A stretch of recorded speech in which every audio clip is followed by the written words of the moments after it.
Je to dvouplošná obluda.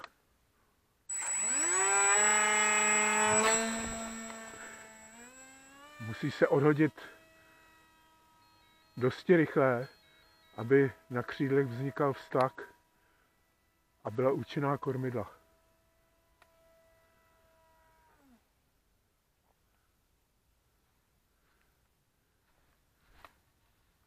Klus je překvapivě pěkný.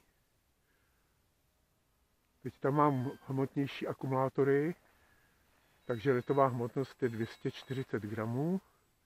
Takže tento bezpilotní systém nepodléhá registraci.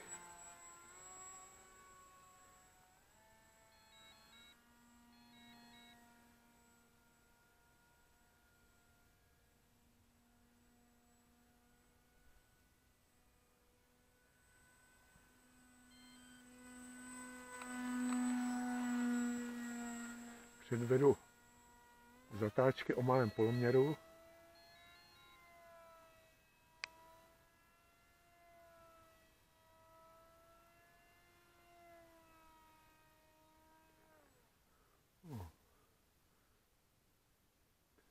A pádové vlastnosti naplno přitaženo.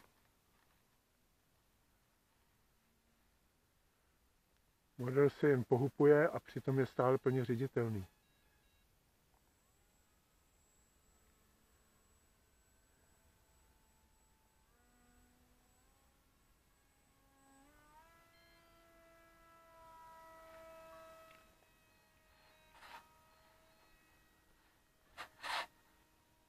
Pokus o vývrtku, ten se nezdaří, do vývrtky to nepadá.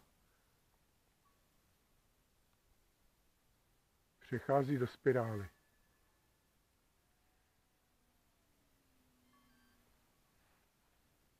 Ještě jeden průlet a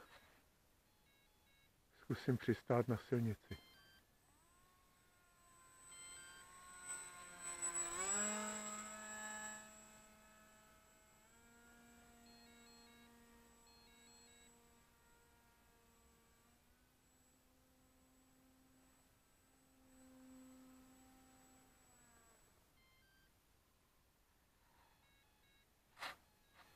Nic nejede. Je tady zrovna křoví. To bude nebude nejlepší. No, zdařilo se.